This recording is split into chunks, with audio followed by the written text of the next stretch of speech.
The twin suns were low in the sky, turning the alien sand golden as the wind blew softly across the wide stone path leading to the tall iron gate.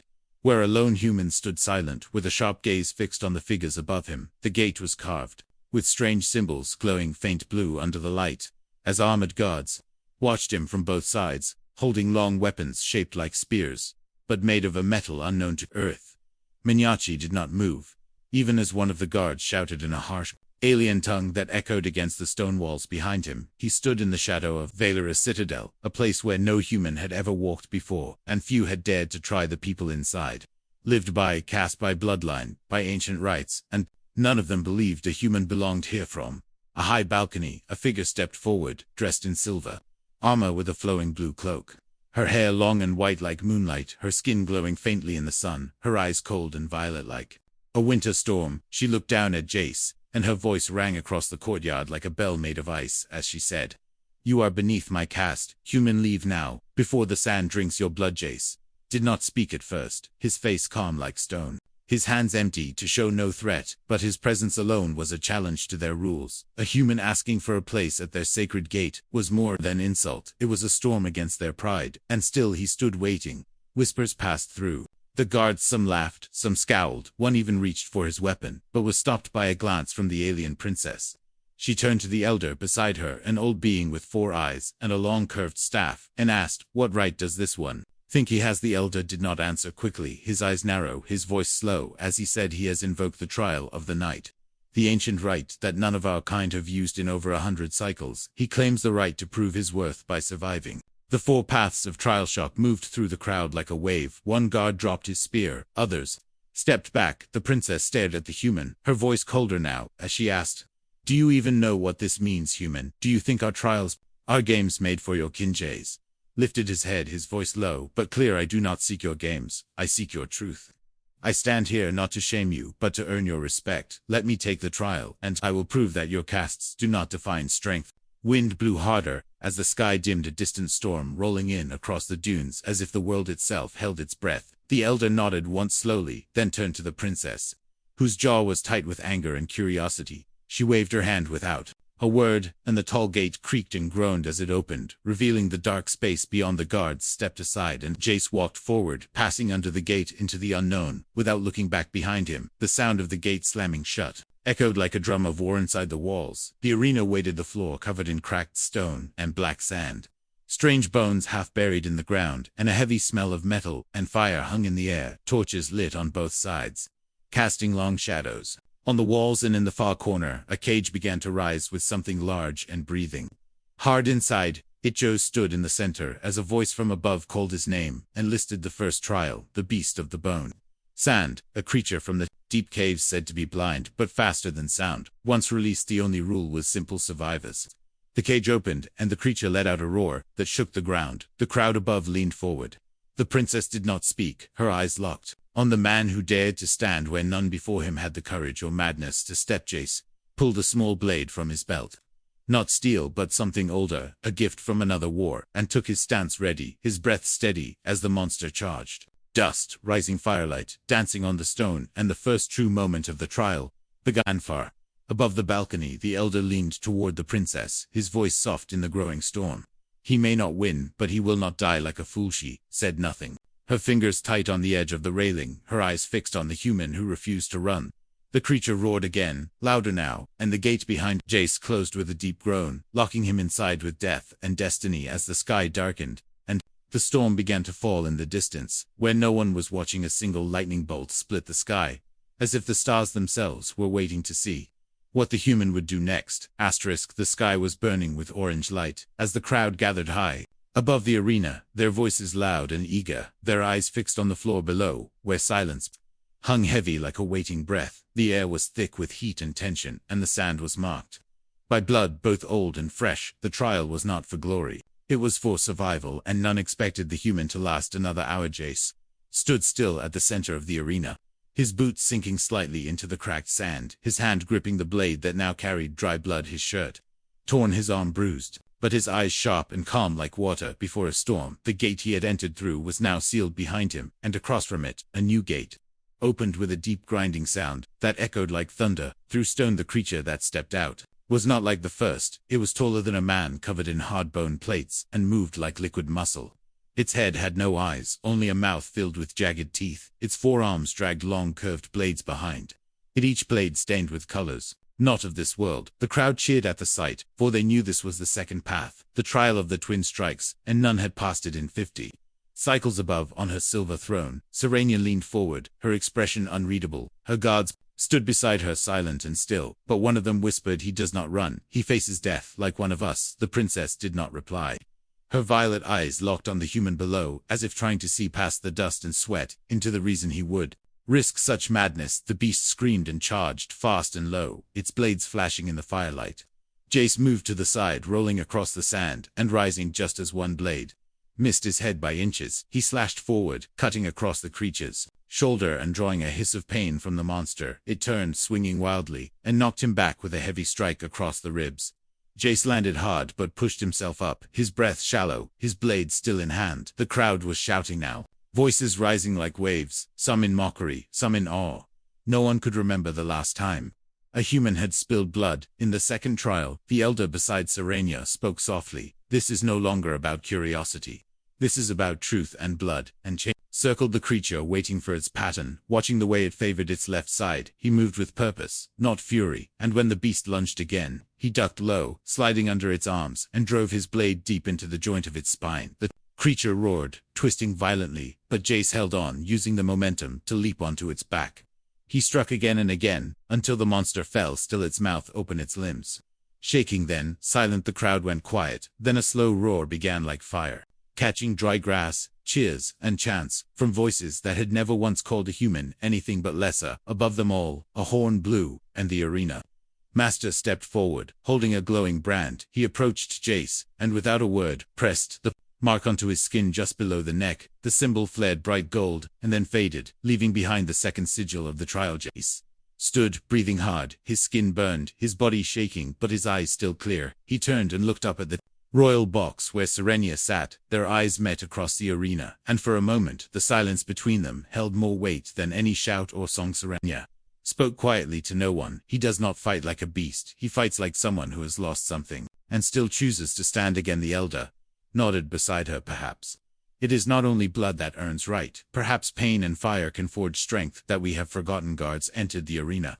now not to remove Jace, but to guide him to the next gate, a sign that he had passed where none thought he would live. The stone door opened, revealing a narrow path of flame-lit stairs going deep underground, and the smell of heat and smoke rose to meet him. Jace took one last look at the arena, the sand now quiet, the blood soaking into the ground like memory, and then he stepped forward, disappearing into the fire below. Above, the crowd slowly began to leave, their voices no longer filled with laughter, but with questions, whispers of what it might mean if a human could pass the paths that even noble blood feared to walk. Serenia remained seated, her eyes still fixed on the gate where he had vanished, her fingers wrapped tightly around the edge of her throne, her mind filled with thoughts she had never allowed before, thoughts of change, of defiance, of one human who refused to kneel. And far below, where the light dimmed and the air grew hot, Jace moved down into the darkness with nothing but a blade, a mark, and a name that now echoed across alien skies like a warning that something old was breaking, and something new was rising in its place.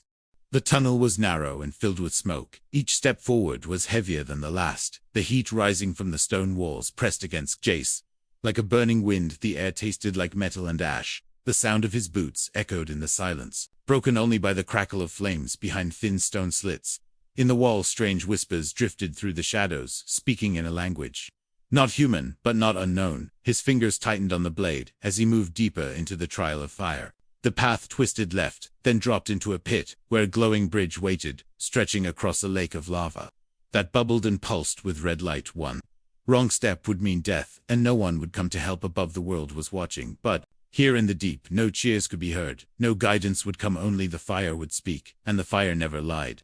Jace stepped onto the bridge, slowly feeling the heat rise through his boots, his eyes focused ahead, though the path swayed slightly. Under his weight, the whispers grew louder now, and the flames below rose higher, dancing with the wind that came from nowhere. Visions began to flicker before his eyes, a burning home, a cry from someone lost, a look of a girl reaching for him, then vanishing in smoke. He blinked and pushed forward each step, a battle against the mind, not the body.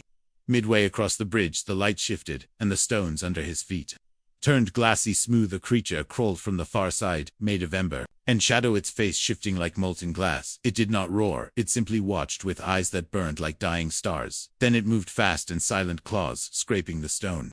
Jace raised his blade, but it passed through the creature like smoke and fire, cutting nothing and leaving only searing pain in his arm. He fell to one knee, teeth clenched as the mark on his shoulder pulsed with heat. Then the whisper came again, not from around him, but from within his mind, soft and cold like the wind before a winter storm. Why do you still walk, human? Your world is ash, your kind is broken, your name is dust. Give up now and we will make it quick. Jace did not answer. Instead he rose and took another step forward. The creature circled him, but did not strike again. It watched as if judging something deeper than courage, deeper than fear. The whispers turned into voices, memories. Not his own, a chorus of warriors who had died in fire, their words heavy with regret and anger, but one voice broke through, clear and sharp like a blade on stone, a voice he knew. You do not belong here, they said, but you came anyway. You knew the cost, and still you walked. Remember her face, remember the promise, remember the world that burned and what rose from it. Jace took a deep breath and pushed forward again. The bridge seemed longer now, but he did not stop. The pain in his arm faded. The whispers grew quiet, and the creature vanished. Back into the flame he reached the other side with knees shaking and clothes soaked in sweat, but he had crossed where others had failed. A wall rose before him, covered in ancient runes. Glowing with orange light, he placed his hand on the center rune, and the stone opened, revealing a chamber filled with firelight and soft chanting. 3 figures waited inside, robed in black with faces hidden. They held a bowl of molten metal and a hammer shaped like a beast's claw. You have passed the path of fire, one of them said. But to rise you must burn willingly. Give your pain to the flame and take the mark of the 3rd trial, or walk back into the dark and be forgotten. Jace stepped forward without a word, placed his blade on the altar, and extended his arm.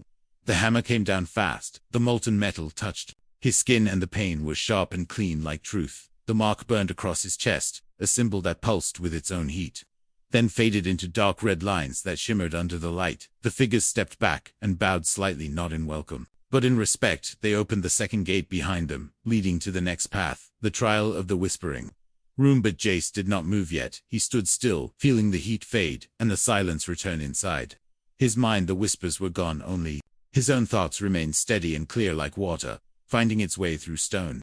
Above, in the high tower, Serenia stood alone, her hand resting on the edge of the crystal wall, as she watched the flames flicker through the vision screen. She had seen him step into the fire, and now she saw him step out. Her eyes narrowed, not in anger, but in wonder, her voice soft as she said, "He should not have made it, yet he does." The elder behind her gave no answer, his silence louder than words, for the 3rd mark was not just survival, it was transformation, and Jace was no longer just a human challenger. He was becoming something far more dangerous.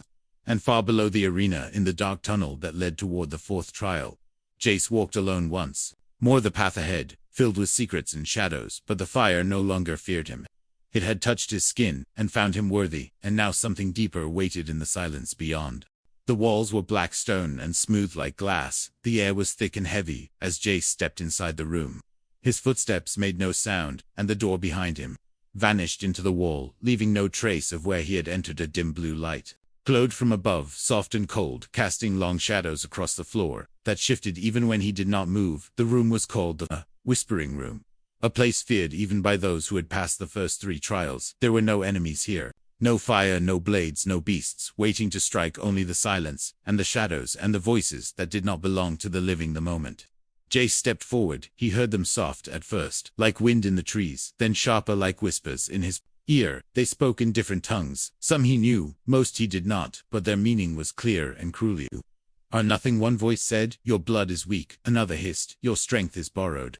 Your name is forgotten. Your world is ash. You walk among gods, but you crawl like a worm." They circled his mind, slipping through memory and fear, reminding him of pain, of failure, of all the faces he could not.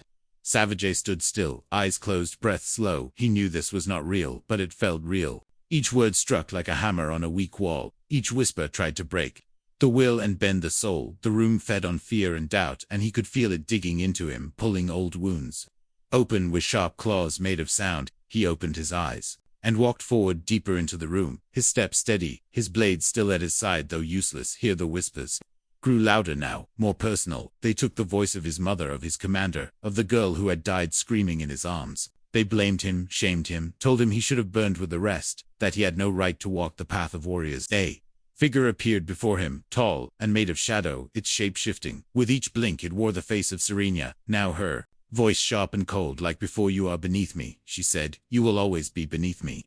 You may pass your little trials, but you will never touch the stars. Her eyes glowed with hate, and her mouth twisted into a smile as she stepped closer, holding a mirror in one hand. Jace looked into the mirror and saw not himself, but a broken man covered in blood, crawling through ruins, calling names that were never answered. He reached out and touched the glass, and it cracked with a sound like thunder. The shadow snarled and vanished. The voices screamed louder as if wounded, and the room shook with sudden force. He dropped to one knee, gripping his head as the pressure built behind his eyes. But he remembered the fire, he remembered the bridge, and the blade in the beast. He remembered the moment he chose not to die, and stood again on burning legs with a quiet voice. He said, I am not here to be forgiven. I am here to finish what I started. The room did not answer, but the air grew colder, and the shadows pulled back just a little. Another step forward, and another figure appeared. This one wore his own face, but older eyes. Hollow skin cracked like old stone. It laughed without joy and said, you think you are strong. You think they will ever see you as equal. You think this ends with victory. You know it ends with you alone. And broken Jace stared into the eyes of the shadow version of himself and said, then let it end, but not here. Not yet. He walked through the figure, and it turned to ash. The room went silent again. No voices, no movement, only the blue glow above him, and a low hum rising from the floor. A circle appeared at his feet, glowing gold and red and violet, with the marks of the first 3 trials drawn into its edge. The air hummed with energy as the 4th symbol burned into the center and rose into the air, floating before him. It pulsed once, then faded into his chest, leaving a warmth that spread through his veins. Like sunlight in winter, a new door opened across the room, not with noise, but with soft light spilling into the black chamber. He stepped forward, and the air felt lighter, as if the room no longer fought him. The whispers did not follow. They stayed behind, sealed once more in the shadows. He walked through the door, into a stone hall lit by gentle fires, and the sound of water running somewhere far ahead. He had passed the 4th trial, not by strength, not by speed, but by will alone, and that was the mark that few could carry above in the high tower. Serenia stood beside the elder, her arms crossed, her voice low. He made it through the room, she said, and the elder nodded.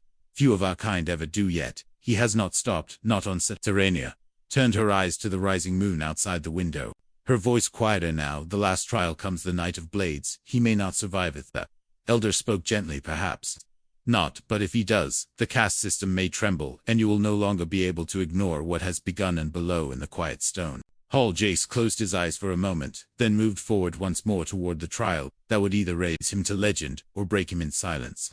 The twin moons rose high above the arena, casting silver light across the sand, while the torches along the walls flickered in the growing wind. The crowd had returned, filling the stone seats with silent expectation. Not one word spoken, not one cheer heard, for they all knew what this night meant. The final trial, the last path, the Knight of Blades, where death was almost certain, and mercy had no place. Jace stepped through the iron gate, now dressed in black armor, marked by the 4 glowing sigils across his chest and shoulders, his blade sheathed at his back, and a second smaller knife at his hip. He looked thinner than before, and his eyes were darker, not from sleep, but from everything he had faced since the gate first opened behind him. He could hear nothing but the sound of his own breath, steady and slow. The sand crunched under his boots as he walked to the center of the arena, where 3 figures already waited. Each one taller than him, stronger than him, their armor forged from alien metals sharpened bright under moonlight. Each held a different weapon, one with a curved sword, one with twin axes, and the last with a heavy hammer that had crushed many before him. These were the champions of Serenia's bloodline, each bound by oath to test the final challenger, each one chosen to kill from the highest seat. Serenia stood in silence, her hands gripping the stone rail, her heart heavy. Though her face showed none of it, she had seen warriors fall in this trial, even those with stronger blood than hers, and now she watched a human stand where nobles had died. She had tried to speak against the ritual, but the law of the stars was above even her word. And so she watched, knowing that if he died tonight, everything he had done would be erased. Like dust in wind, the horn sounded once low and deep, and the trial began. The first champion moved fast, spinning forward with twin axes flashing in the air. Jace ducked, rolled to the side, and drew his short blade, slicing low across the leg of the attacker, not deep, but enough to slow the next strike. He kept moving, not giving them time to surround him. The second champion charged with the heavy hammer, swinging wide and fast. Jace leaped back the blow, missing by inches, and cracking the ground where he stood moments before. He turned to face the third, the sword-bearer, who moved with silent steps and sharp eyes. Their blades clashed once, then again steel on steel, echoing across the arena. As sparks danced in the air, Jace pushed back, using his weight to throw the sword wide, then turned and drove his elbow into the side of the second attacker, who had come too close to fast. The hammer swung again, this time grazing his shoulder and sending him spinning into the sand. Blood ran down his arm, but he did not stay down. He rolled and rose to his feet, using the momentum to throw his smaller knife into the leg of the axe-bearer, who screamed and fell to one knee. Jace rushed forward and kicked the fallen champion hard before turning again to face the sword. They fought in a blur of motion, blades cutting through the night. Air footsteps silent on the sand. Each move tested each block. Perfect. Then a misstep. The champion lunged too far, and Jace twisted inside the swing, driving his blade deep into the side. The sword dropped, and the champion collapsed, breathing but unmoving. The crowd remained silent, their eyes wide, as the second champion rose again, blood in his eyes and rage in his roar. The hammer came down with force enough to shatter stone. Jace dodged once, twice, then stepped inside and used the fallen blade to strike the unguarded arm. The hammer dropped and Jace finished it with a quick strike to the chest, not killing but ending the fight. The final champion, the one with twin axes, had pulled the knife from his leg and limped forward, rage and shame in every step. Jace met him head on, ducked one swing, blocked the second, then used the champion's own momentum to throw him over his shoulder into the sand before pressing his blade to the neck, waiting for the final breath, waiting for surrender. But the champion closed his eyes and said the words of the old rite, and Jace stepped back, letting him rise in honor. The fight was done. The horn sounded again, louder now, and the crowd stood not in cheer but in silence, as the arena master walked forward, holding the last sigil. This one shaped like a star broken in half. He pressed it to Jace's back, where it burned through armor and skin, leaving a mark that no caste, no law, no bloodline could deny. Stood in the center of the arena, bloodied, bruised and breathing, as the moons shone down upon him, and the people of Valora began to kneel, not out of fear, but out of something far older, something they had forgotten. Respect. Above Serenia stepped back from the railing, her heart pounding, as she whispered the words, "He is past the night.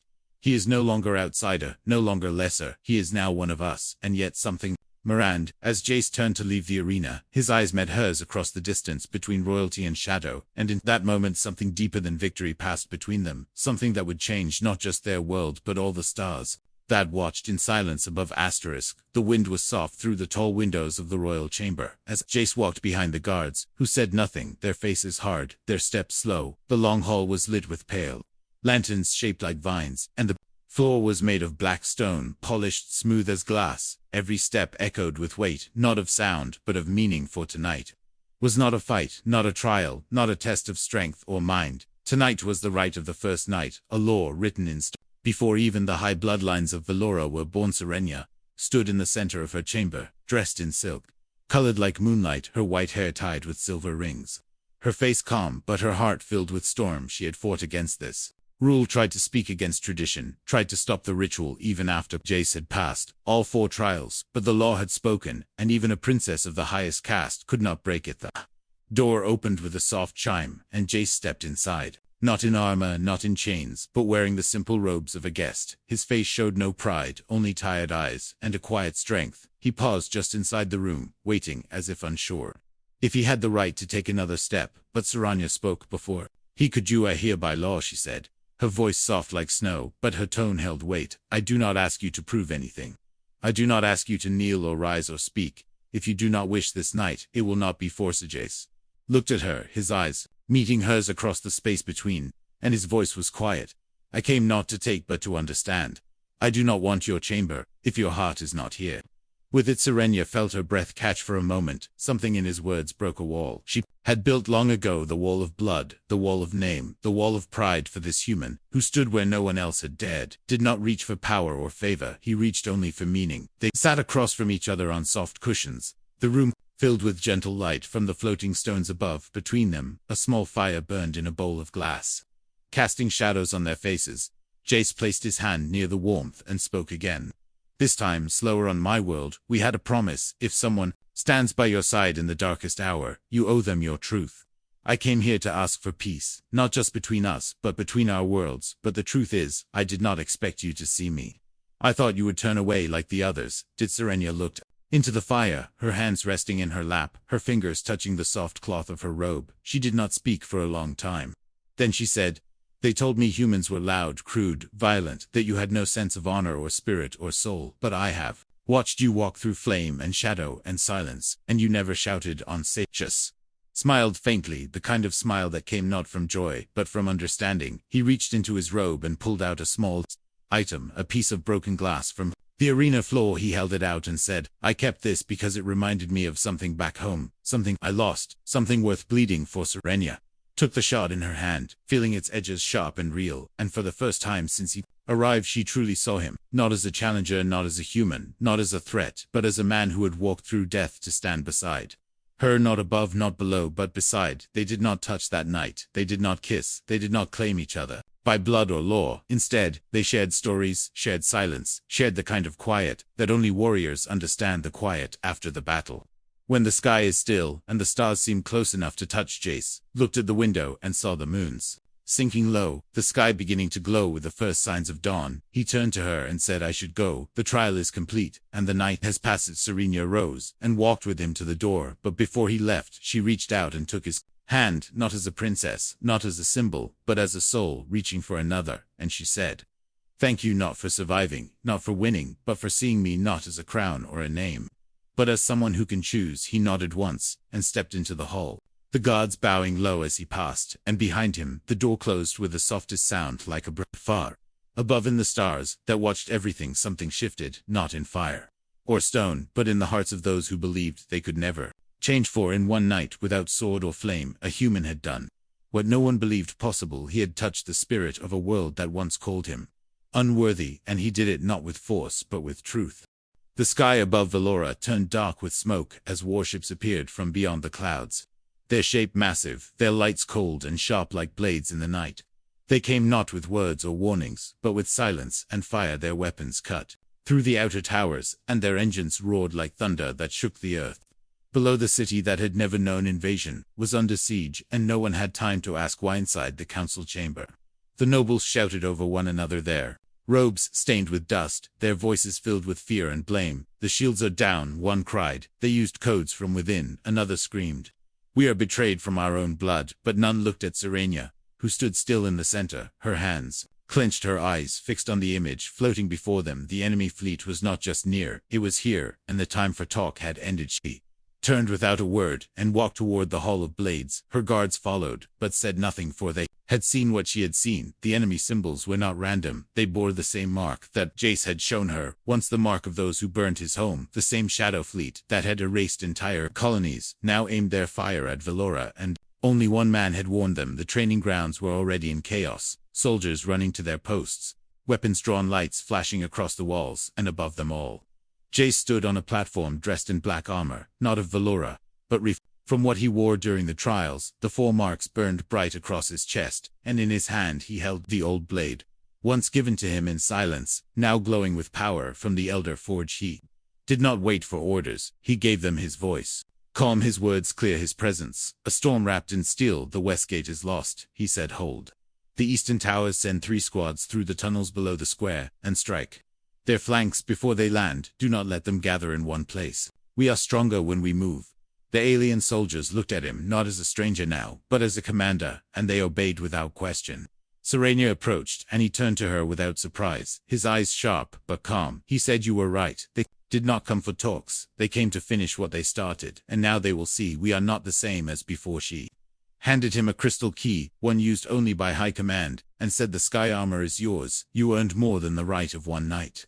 You earned the right to lead, and he took it, not with pride but with purpose, for he had not come to wear a crown.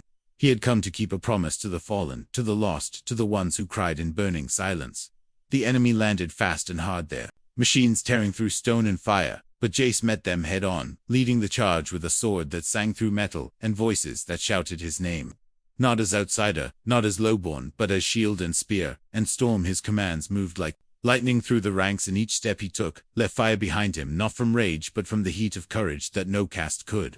Content Serenia flew above in her sky chariot, directing the fleet with cold fire, her voice steady through the storm as she ordered strikes and shields. Her words often followed the last echo of Jace's voice, and together they wove a net of battle that turned the night into flame and light, and sound the kind that writes legends into the bones of stone. Past, but the city did not fall. The enemy line broke not once but 3 times, and on the 4th, Jace led the final strike into their command ship, breaking through the core and facing the shadow.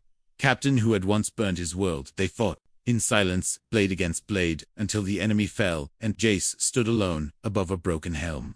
The war ended not with surrender but with silence, and smoke. The next morning, the city gathered in the great square, where the statues of the old kings once stood, now shattered by fire and time, and from the ashes new voices rose, not in fear, not in chant, but in song, the kind sung by warriors, the kind that grows like fire from dust. Serenia stood before them, dressed not in royal robes, but in the armor of a soldier, her voice strong, as she said, "This human came to our gates, and we called him lesser. We gave him trial, and he gave us honor, we gave him doubt, and he gave us fire, and now the stars speak his name with pride." Jace stood beside her, not on his knees, not on a throne, but with a hand on her shoulder, and his blade at his side. The people bowed, not in shame but in respect, and the sky above cleared, as if the stars themselves had waited for this moment, and, far beyond where light bends and time forgets the name of Lesser, the story of the human who walked through flame and shadow, to earn the night, to earn respect, to earn love, now lives in the breath of every warrior who dares to rise when the world says no.